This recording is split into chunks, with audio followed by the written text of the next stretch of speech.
Deuteronômio capítulo 6. E se você puder, eu creio que o seu pastor mantém esta tradição de pregar e você manter a sua Bíblia aberta.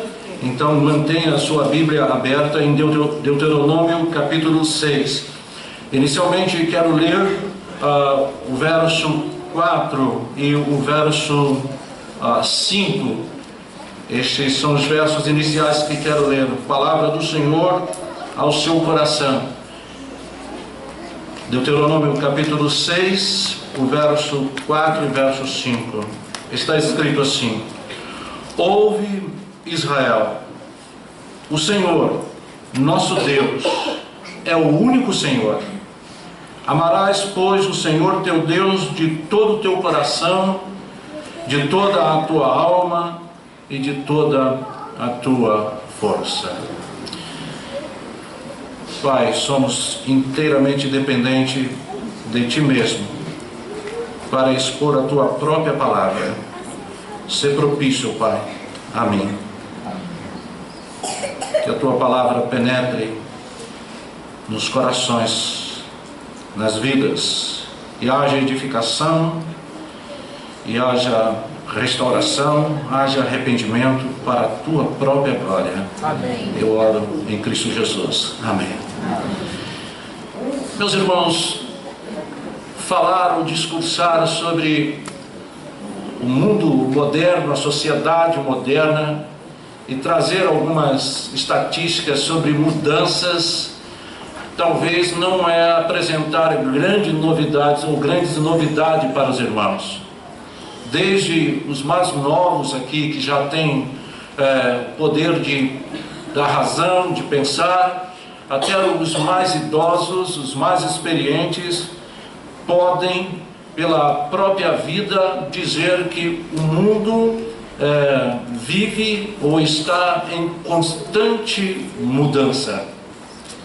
Eu posso listar alguns exemplos, mas ficando no ambiente familiar, aquele nosso dia a dia, somos testemunhas de quantas coisas mudou no contexto de família, convivência de família, comportamento de família, tradição de família, enfim. Aquilo que tínhamos como certo, como imutável, mudou. Aquilo que nossos pais, exemplo, ir para a mesa, almoçar sem camisa, puxa, meus pais são vivos, meu pai é vivo, inadmissível assentar à mesa para almoçar sem camisa, falta de respeito. Hoje almoçamos não só sem a camisa, mas frente à televisão, ou muitos nem usam mais a televisão, né? Enquanto almoça, está ali mandando mensagem, vendo mensagem. Mudou ou não mudou? Mudou muita coisa, tá? Eu poderia prosseguir a minha lista de mudança. Muitos que estão aqui nesta manhã tiveram a sua criação sem televisão, por exemplo, tá? Eu não sou velhão, gente. Eu fiz 50 anos no mês passado, mas eu fui criado, não é longe daqui não. Eu fui criado aqui em Xerém, certo? E fui criado numa família que nós não tínhamos televisão em casa, tá? A primeira televisão que o meu pai levou para dentro de casa, essa mesmo que estão pensando, aquelas válvulas enormes, ok? Não vou pedir para levantar a mão, mas creio que alguns de vocês já tiveram isso na casa de vocês no passado, ok? Dá para pensar, a garotada nem sequer imagina o que eu estou falando, né? Pois bem, hoje a gente tem televisão, internet, a gente brigava em casa, somos 7 irmãos, quem vai levantar para trocar o canal? Ok? Mudou ou não mudou? Muitas coisas mudaram. Hoje você tem como selecionar. Nem vou falar que ontem eu comecei pela primeira vez ter acesso àquele negócio, né, Raquel? Já fizeram assim, fica quieto, né? Selecionar, colocar os canais favoritos ali. Muita coisa mudou. A vida está, o mundo está em constante mudança. Pelo menos 3 coisas sobre esta fala inicial nós podemos extrair. A primeira é que o mundo mudou o mundo está mudando e não é nenhuma novidade. O mundo continuará a mudar. A implicação disto é que, para nós, como família e família cristã, nós temos que abandonar alguns desejos de querer voltar ao passado em algumas circunstâncias. Esta é a primeira coisa. A segunda, não muito diferente disto, é que não só o mundo, quando pensamos, mas você e eu, nós estamos mudando. Não é novidade para você, mas a verdade é que você está mudando e você continuará a mudando. E a terceira coisa, e esta eu gostaria que você gravasse, é que no meio de tantas mudanças, nós podemos e nós devemos buscar alguma coisa que seja permanente. E é aqui que eu quero começar a falar com você. Mesmo antes de olhar para o texto e expor o texto, eu quero falar com você então mais algumas coisas agora sobre este ponto de que precisamos buscar e entender algumas coisas permanentes. E talvez vá o primeiro desagrado seu em me ouvir, porque a primeira coisa que eu gostaria que você pensasse comigo que é permanente na sociedade, no homem, na humanidade, e que nós precisamos entender que isto não mudou e isto não muda, é que o homem, ele por nascimento, ou seja, por natureza, por genética, por opção, o homem, ele é extremamente corrupto. Doutrinariamente, um termo um pouco mais técnico, a gente chama isso de depravação.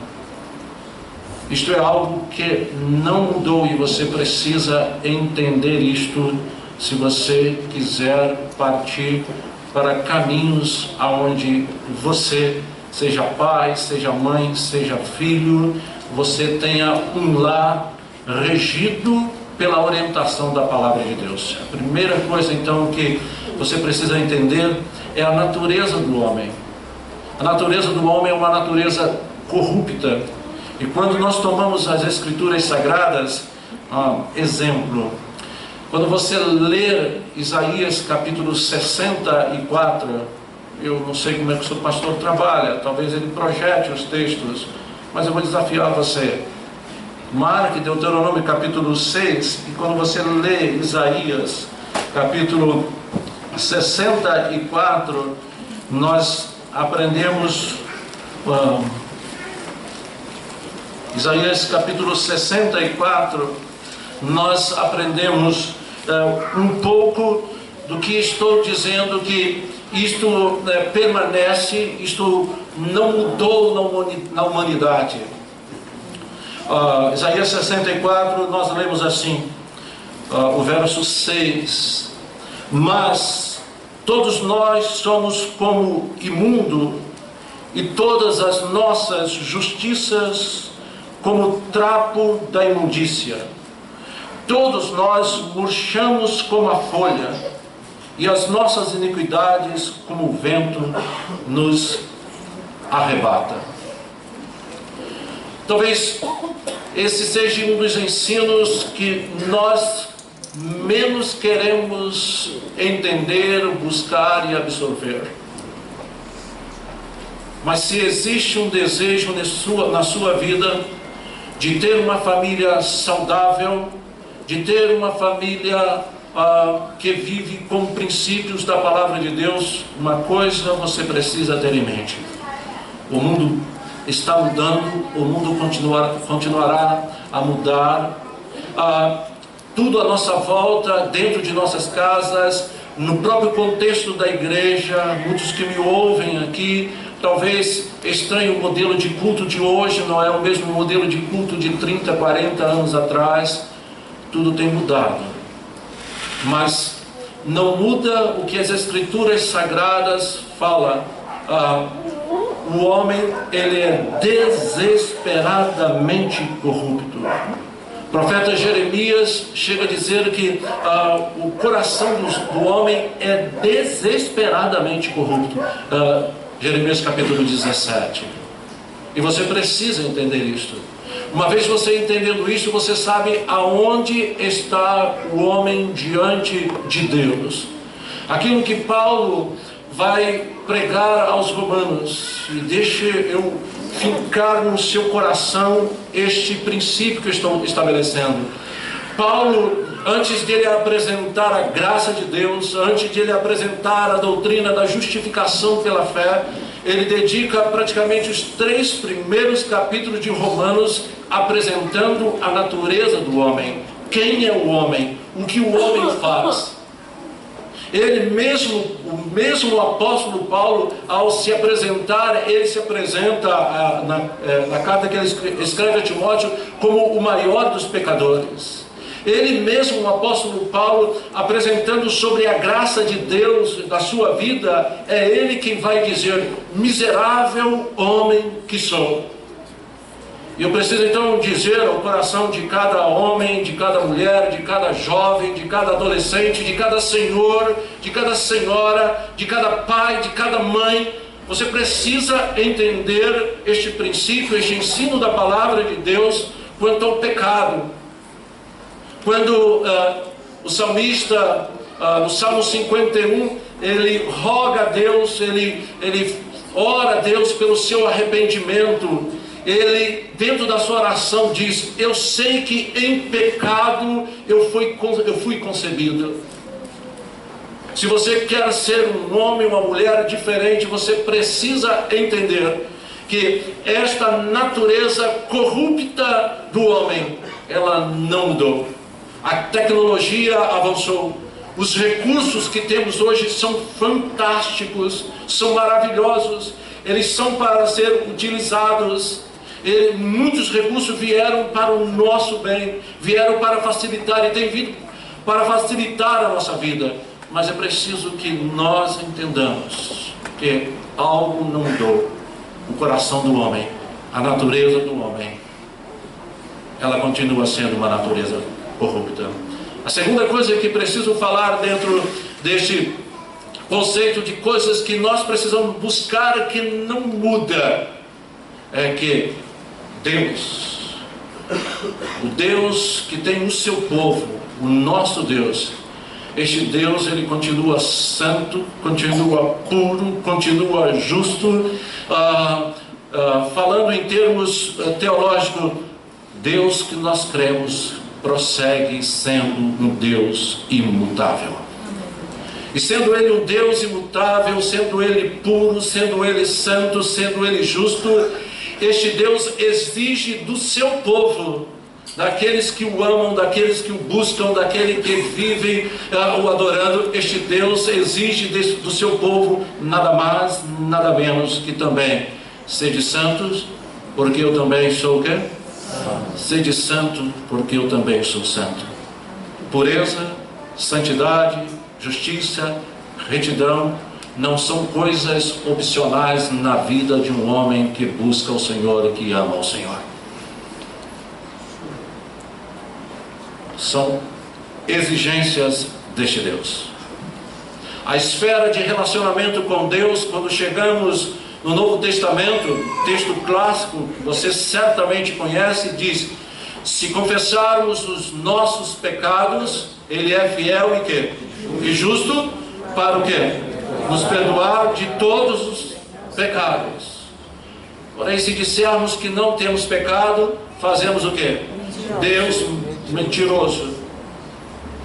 E a sua palavra não está o quê? Não está em nós. A esfera de exigência do relacionamento com Deus nada mais é de uma esfera de pureza. 1 João vai nos dizer: Deus é luz e não há nele trevas alguma. Para que tenhamos relacionamento com este Deus que é luz, a exigência deste Deus é esta: é uma exigência de pureza, é uma exigência de santidade.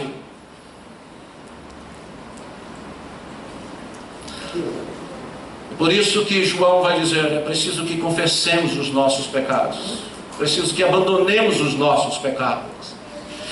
Porém, eu preciso dizer ao seu coração, dentro dessas coisas que estou dizendo, que não muda. Então Deus é imutável. E eu poderia discorrer tempos aqui falando da imutabilidade do nosso Deus. Mas há algo também que não muda, é a palavra de Deus. A palavra de Deus apresentada pela sua própria redação vai nos dizer que seca-se a erva, caem as folhas, mas a palavra de Deus permanece para sempre. A palavra de Deus permanece para sempre. O apóstolo Paulo, quando apresenta a autoridade das Escrituras, ele literalmente atribui as Escrituras como o sopro de Deus. Toda a Escritura é divinamente inspirada. Não há nenhuma ressalva do apóstolo Paulo em dizer parte das Escrituras, alguns textos das Escrituras, porém ele diz toda a Escritura é divinamente inspirada. E esse inclusive é um dos pilares que certamente você já ouviu, que salvou a Igreja de Cristo quanto princípio dos reformadores. Somente as Escrituras, a autoridade das Escrituras, a grandiosidade das Escrituras. E você precisa entender, se você busca, seja em um congresso, seja em uma palestra, seja em uma orientação sobre a sua família, você precisa entender que Deus tem um manual para a família.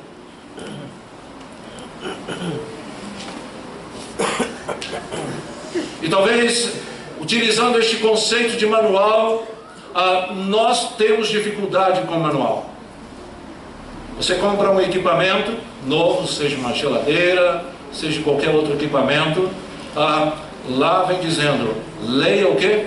O manual antes de usar. Posso fazer um desafio, perguntar assim, levante a mão quem lê o manual, talvez 2, 3 aqui. Não é verdade? Acontece o mesmo. Acontece a mesma coisa com as nossas famílias. Se eu disser para você que, se você ler o livro de Provérbios, os puritanos tinham essa consideração, ter o livro de Provérbios como uma orientação de como viver e viver bem. A família que ler o livro de Provérbios aprenderá a viver, aprenderá princípios de moral, aprenderá princípios de finança. A família que ler o livro de Provérbios aprenderá o valor da mulher, aprenderá o valor do pai, aprenderá o valor das amizades. Talvez você queira investir, ou muitos têm investido numa clínica de psicólogo, nada contra, quanto psicólogo, quanto a psicologia, mas muitos buscam em prateleiras de livrarias livros sobre autoajuda. Pastor John MacArthur, e vocês têm muitos livros dele aqui na livraria deles, diz que nós não precisamos de livros de autoajuda, ou nós não precisamos de autoajuda. O que nós precisamos, o que as famílias precisam, é de ajuda do alto. Mudou o fluxo? Nós temos manual. A palavra de Deus ela é imutável. A palavra de Deus pode passar anos, décadas, milênios, a palavra de Deus permanece. O que é preciso? O que é preciso que nossas famílias leiam o manual. Receba as instruções do manual. Jesus Cristo vai dizer isto, que todos aqueles que ouvem as minhas palavras e as praticam,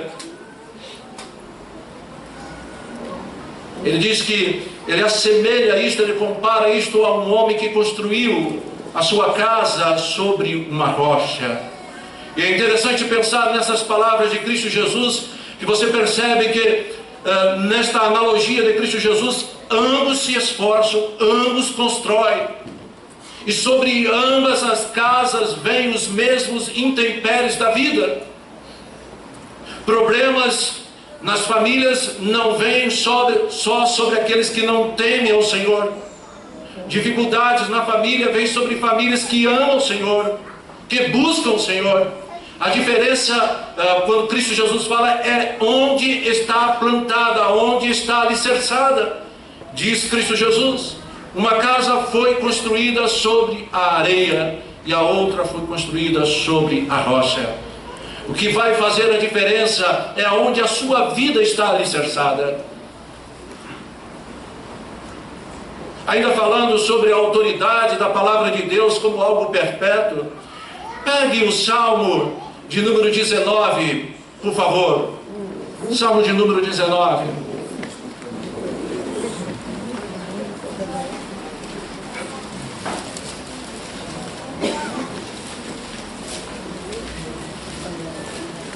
O salmista fala-nos assim sobre a grandeza da palavra de Deus. Salmo de número 19, a partir do verso 7, diz assim: a lei do Senhor é perfeita. E qual o resultado disto?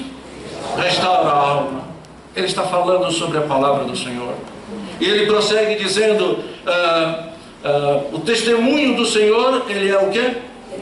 E ele faz o quê? Dá sabedoria aos simples. Os preceitos do Senhor são retos e, resultado, alegram o coração. O mandamento do Senhor, ele é o quê? Ele é puro e ilumina os olhos.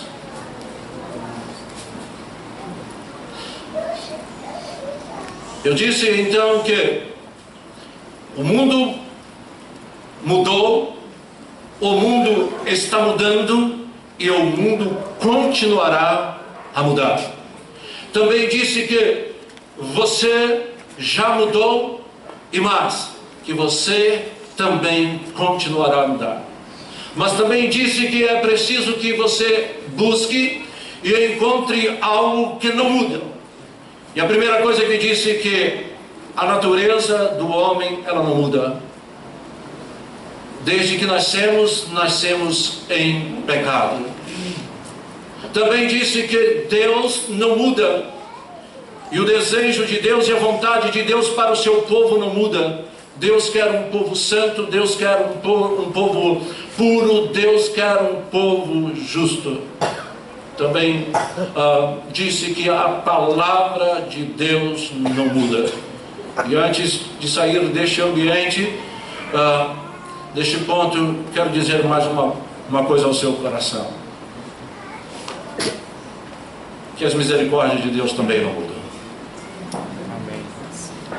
Talvez é possível que você tenha vindo para a escola dominical, é possível que você tenha entrado neste ambiente de culto, e é possível que você talvez esteja navegando por situações embaraçosas na vida. Mas eu preciso lembrar a você o que a palavra de Deus diz sobre a sua misericórdia. Misericórdia de Deus é aquilo que nós merecemos, mas Ele não nos dá. Se Deus nos tratasse de acordo com aquilo que nós merecemos, nenhum de nós estaria aqui nesta manhã para cultuar a Ele mesmo. Mas a sua palavra diz que as suas misericórdias são as causas de nós não sermos consumidos. É a misericórdia do Senhor, é a benignidade do Senhor. Quando o povo de Israel desobedece a Deus, quando Deus chama Moisés e diz para ele repreender a homens e mulheres, repreender a nação de Israel, Moisés ora a Deus pela a maneira com que Deus trata o próprio Moisés e a maneira com que Deus trata o povo. Deus poderia ter exterminado o povo, Deus poderia ter acabado com aquela nação, Mas você pode ver o que foi que Moisés fala sobre Deus em Êxodo, capítulo 32. A oração que este homem, capítulo 34, perdão. Êxodo capítulo 34, o verso 6. Êxodo capítulo 34, verso 6.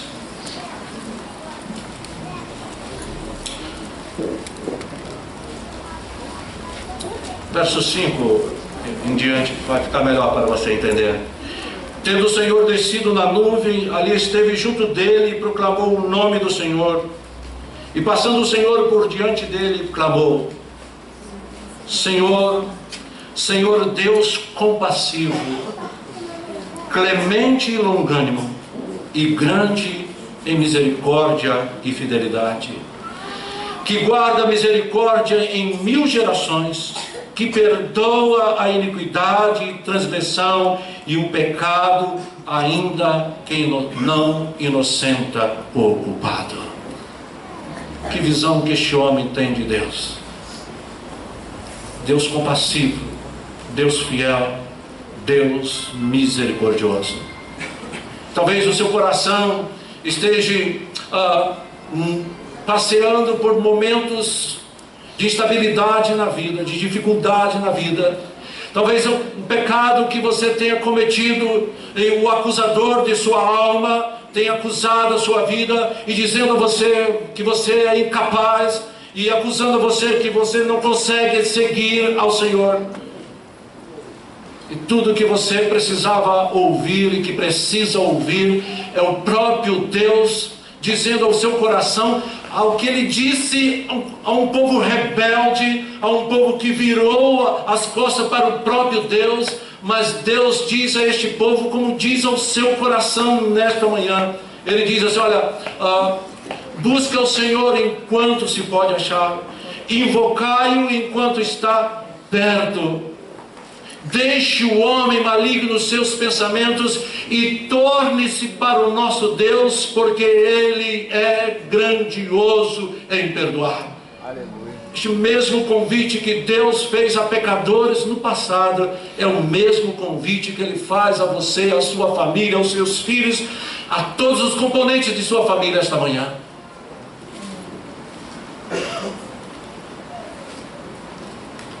Existem coisas que mudam e têm mudado, mas você precisa entender que existem coisas que não mudam. E a misericórdia do Senhor, ela não é estabelecida na nossa vida de acordo com os méritos de nossa vida. Você não conseguirá jamais fazer alguma coisa para você receber de Deus graça, para você receber de Deus misericórdia. Mesmo você sendo um bom marido, mesmo você sendo uma boa esposa, mesmo você sendo um bom filho, mesmo você sendo um ótimo funcionário, sendo você um cumpridor dos seus deveres, honrando seus compromissos, pagando as suas contas, fazendo sua declaração de imposto de renda honestamente, isto não lhe valerá para você receber nada de Deus. É a graça dele, é a misericórdia dele, e isto não muda, e você precisa entender isso. A sua casa precisa entender isso. E é diante dessas mudanças de vida, é diante dessas mudanças de séculos, é que volto ao texto de Deuteronômio capítulo 6, para a gente começar a caminhar e pensar em concluir. Volto a Deuteronômio capítulo 6. Moisés, ele já está com os seus 120 anos. Moisés, ele está, e ele sabe que ele está prestes a deixar o povo através da morte. E Deus chama este homem, e Deuteronômio tem este conceito, a palavra Deuteronômio é composta deste conceito, a segunda lei. Deuteronômio é um livro sacerdotal, É considerado um livro pastoral no Antigo Testamento. Este homem, como um pastor, ele chama o povo, ele chama as famílias, e ele vai dizer ao povo: vocês têm passado por enormes mudanças, vocês já viram muitas mudanças, até esse momento aqui, do Egito até esse momento, 430 anos de história. Quanta mudança, quanta mudança. Mas Moisés sabe que o povo está para chegar à terra prometida. E ele sabe, e ele vai dizer isto no texto, e agora eu quero cativar a sua atenção um pouco mais.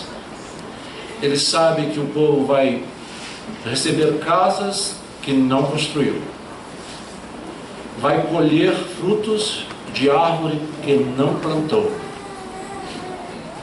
vai encontrar um lugar preparado que o povo mesmo não havia preparado.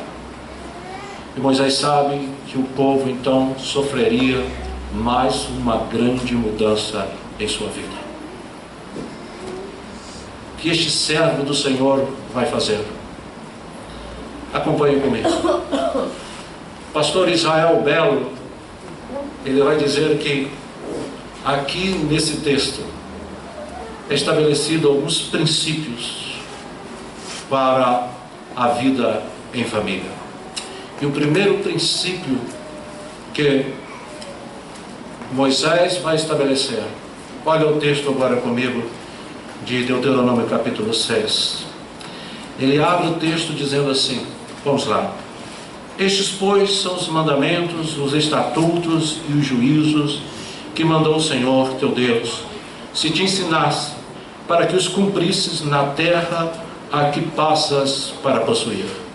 Primeiro princípio para a família, ouçam: para que temas ao Senhor teu Deus e guarde todos os teus estatutos e mandamentos que eu te ordeno, tu e teu filho e o filho de teu filho, todos os dias da tua vida, e que teus dias sejam prolongados. Ouve, pois, ó Israel, e atenta em os cumprires, para que bem te suceda e muito te multipliques na terra que mana leite e mel, como te disse o Senhor, Deus de teus pais. Primeiro princípio que ele vai estabelecer para as famílias é: o temor a Deus é o princípio da vida. E talvez, se você frequenta a igreja regularmente, a escola dominical regularmente, você lembrou do livro de Provérbios. Que o princípio da sabedoria é o temor a quê? É o temor a Deus. E o primeiro princípio que Moisés estabelece com aquelas famílias que haveriam de herdar a terra, que haveriam de possuir aquela terra: temam a Deus sobre todas as coisas. Mas ele prossegue. Ele é um pastor, ele é um servo do Senhor, ele está ali para orientar as famílias. Ele não está ali para dizer 10 coisas como melhorar o seu casamento. Ele não está ali para dizer se você vai lavar louça e vai agradar a sua esposa e vai garantir mais 10 anos de casamento. Ele está ali para estabelecer aquilo que não haveria de mudar, nunca haveria de mudar. Ele é o servo do Senhor. O que ele vai dizer em seguida? Versículo 4, verso 5. Ouve, Israel. E esta expressão, vai minha deficiência aqui agora no hebraico, diante do seu pastor e tantos outros irmãos, mas esta expressão é gema ou gemá. O judeu que pratica a religião, ele recita todos os dias, ao levantar-se, ao deitar, até o dia de hoje ele recita isto. Que Moisés fala com o povo: ouve, Israel, o Senhor nosso Deus é o único Senhor. Ele está dizendo para o povo: ouçam, ouçam, dê atenção. Vocês terão muitas coisas que vão tentar seduzir vocês, mas dê atenção. O Senhor nosso Deus é o único Senhor. E aí ele vai dizer aquilo que eu vou dizer para vocês. Aquilo que disse para minha filha, que casou-se agora 2 meses atrás. Eu disse para minha filha, está aí, disse para meu genro: deixe a casa de vocês ter o perfume de Cristo.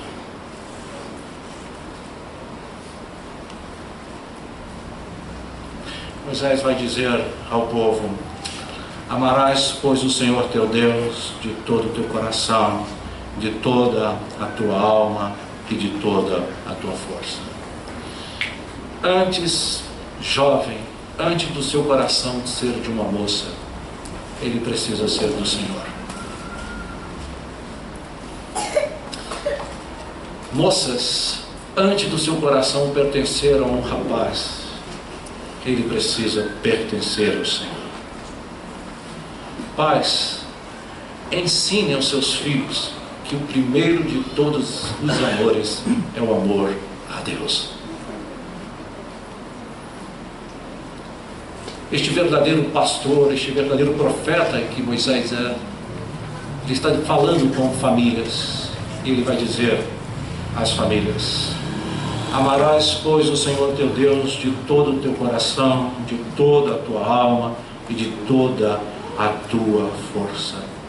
Ele está dizendo: o amor a Deus deve ser o primeiro dos amores. Este é um princípio que não tem como ser negociado. Este é um princípio que não tem como ser mudado. Ele é imutável.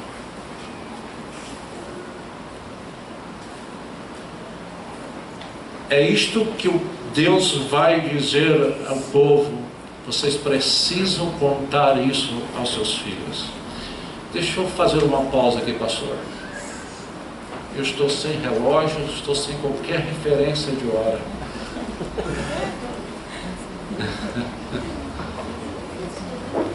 Então, quando eu ficar sozinho aqui, eu vou achar que sou Jesus.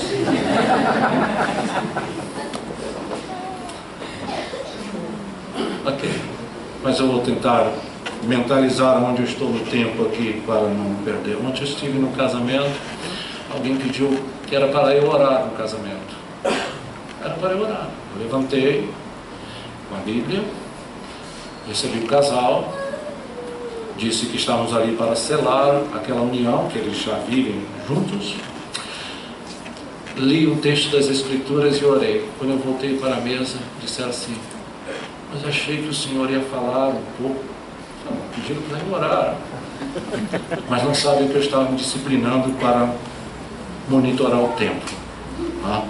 Uma festinha, eu não queria estragar a festa, eu não quero estragar a sua manhã. Eu não sei que hora que você termina o culto aqui. Minha igreja está mais ou menos, eu vou olhar para o seu relógio aí, ok? Minha igreja está mais ou menos acostumada comigo. Vamos lá agora? Posso voltar com a sua atenção? Então vamos, porque esse texto, Deus, através de Moisés, vai dizer outra coisa para o povo.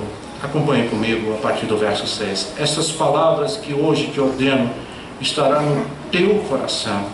Tu inculcarás a teus filhos, e dela falarás assentado em tua casa e andando pelo caminho, e ao deitar-te e ao levantar-te. Também as atarás como sinal na tua mão, e te serão por frontal entre os olhos, e as escreverás nos umbrais da tua casa e nas tuas portas. Voltando ao pastor Israel, ele disse que Moisés está dizendo que os valores devem ser cultivados. E é interessante que no verso 7, talvez você esteja com esta tradução, que no lugar de inculcar está a palavra ensinar. E a ideia de ensinar aqui para o judeu, para o hebraico, é aquela ideia, você vai, agora aqueles que vão no açougue, já viram que toda hora o açougueiro fica amolando a faca? Você nem entende, ele corta um bife, né? Ele corta um bife e vai lá, amola a faca, não é assim? Aí ele corta mais um pouco e vai lá e amola a faca. Eu estou trazendo para um momento mais contemporâneo para que todos entendam. Mas o conceito de ensinar, o conceito de inculcar era justamente isso. É como se estivesse afiando uma faca, amolando uma faca, esse termo, né? Amolando uma faca. Ou seja, a todo momento você precisa levar ela na pedra, a todo momento, porque você precisa que ela dê um bom corte. Este é o pensamento. A todo momento você precisa trazer esses princípios, ter estes princípios. A todo momento. É por isso que ele vai dizer: olha, essas palavras que hoje te ordeno estará no teu coração. Não adianta estar somente no intelecto, não adianta você saber, está no teu coração, dentro de você. Você ter isso ser propriedade sua, para que você também possa transmitir. E como transmitir? A todo momento. Não existe um momento que a palavra de Deus não possa ser transmitida. É por isso que os nossos irmãos do século 16, 17, quando escreveram o catecismo, todos os catecismos aparecem com uma pergunta clássica. O catecismo de Westminster, aparece lá a primeira pergunta: qual é o fim principal do homem? E a resposta: o fim principal do homem é glorificar a Deus e gozá-lo ou desfrutá-lo para sempre. Não há um item na vida do homem que não deve ser vivido para a glória de Deus. Não há. Paulo vai dizer aos coríntios: quer comais, quer bebais, quer façais outra coisa qualquer, façam tudo para a glória de Deus. Não há um momento em nossas famílias, seja no momento de entretenimento, seja no momento de um estudo, seja no momento de uma devocional, seja no momento acadêmico, seja em qualquer momento de nossa vida, em nossas famílias, onde Deus não deva ser o centro.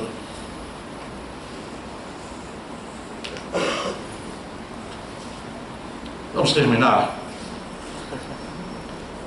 Versículo 10. Havendo depois o Senhor teu Deus introduzido na terra que sob juramento prometeu aos teus pais, Abraão, Isaque e Jacó, te daria grandes e boas cidades que tu não edificastes, e casas cheias de tudo que é bom, casas que não enchestes, e poços abertos que não abristes, vinhas e olivares que não plantastes, e quando comeres e te fartardes, guarda-te para que não esqueça o Senhor que te tirou da terra do Egito, da casa da servidão. Este é um outro princípio que deve ser perpetuado em nossas casas. Deus não deve ser descartado em momento algum. Jovem, eu sei que você estudou pra caramba, eu sei que você frequentou o cursinho, sei que você ficou sem dormir, estudou, se dedicou. Tenho 2 filhas, as 2 fizeram isso. Uma adora, ela vai dormir 3 horas da manhã, acorda às 5, dizendo: eu tenho um seminário hoje, pai, eu tenho que ir para a faculdade hoje. Eu amém, glória a Deus por isso. Eu sei que há um sacrifício, mas Moisés está dizendo ao povo o que é aplicável ao coração de todos nós: não descarte Deus em momento algum. Se você está estudando, seu estudo é para a glória de Deus. Meu irmão, se você trabalhou muito, talvez você até diga: ok, mas se eu não tivesse acordado 3 horas da manhã, o senhor não sabe onde eu trabalho, o senhor não sabe o que eu passo no meu trabalho. Eu sei, você pode dizer isso, você pode falar isso, e talvez você conseguiu criar a sua família, formar os seus filhos, e você está alegre porque criou a família, todos os filhos estão bem formados. E aonde Deus ficou nessa história? Aonde Deus está nessa história? É isto que Moisés vai dizer ao povo: Não esqueçam. Não esqueçam que foi Deus quem tirou vocês. Não esqueçam que foi Deus que resgatou vocês. Como se Deus estivesse dizendo agora ao seu coração: não esqueça que se você anda, se você se move, se você está vivo, é porque Deus lhe concede a vida. É verdade que é você quem madruga, é verdade que é você quem trabalha, é verdade que até mesmo você fez horas extras, é verdade que você até mesmo sacrificou o convívio familiar para dar um bem-estar ou um suposto bem-estar para a sua família. Mas Moisés diz: olha, não esqueçam que foi Deus que visitou você com graça, foi Deus que lhe concedeu a vida. Isto é fantástico, é fantástico.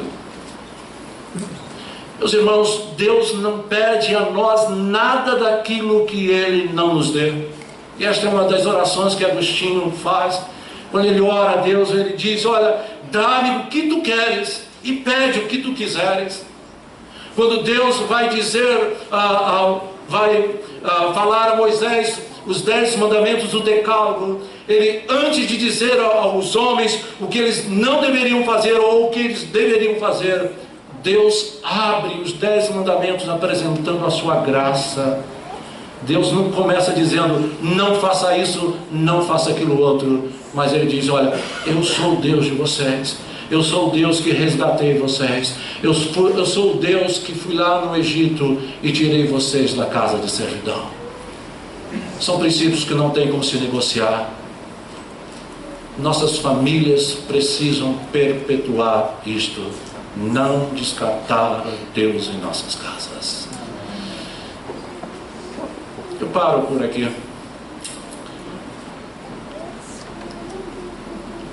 Que talvez você me pergunte: e Jesus, o que diria disso? Diante desse texto. Certa ocasião, homens entendidos da lei, homens que sabiam interpretar a lei, foram perguntar a Jesus qual era o maior dos mandamentos. Queria que você voltasse sua atenção, esforçasse por alguns segundos agora, para que você visse Jesus agora no texto.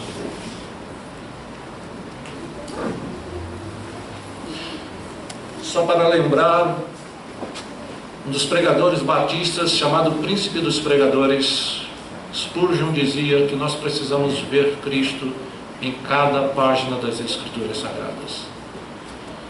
Quando Jesus teve que resumir o que nós conhecemos, o resumo da lei, não havia mais necessidade do cumprimento da lei no sentido de sacrifícios, de holocaustos.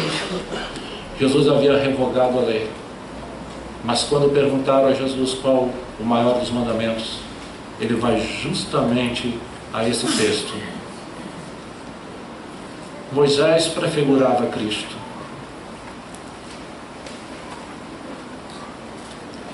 Moisés, ele prefigurava Cristo.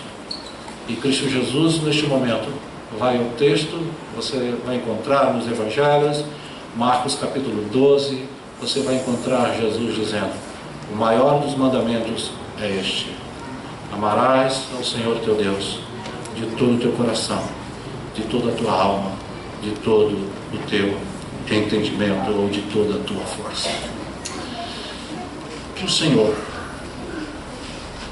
nos dê entendimento, que o Senhor nos dê vontade, como o profeta Jeremias: achado tuas palavras, eu logo as comi. Deixa eu dizer para você porque eu optei em falar às famílias usando diretamente as Escrituras Sagradas. Porque você pode ir para a sua casa e você tem a Bíblia.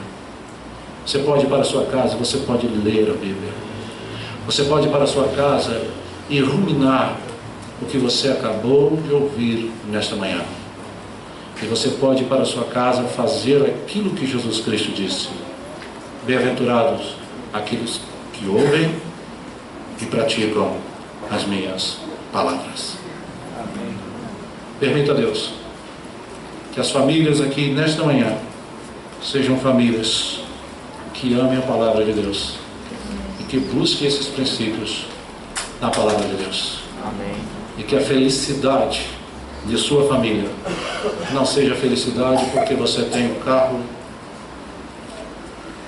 da última série na sua garagem, porque você construiu a melhor casa, ou porque os seus filhos estudam nas melhores escolas. Mas que você seja bem-aventurado porque você teme ao Senhor. Amém. Deixa eu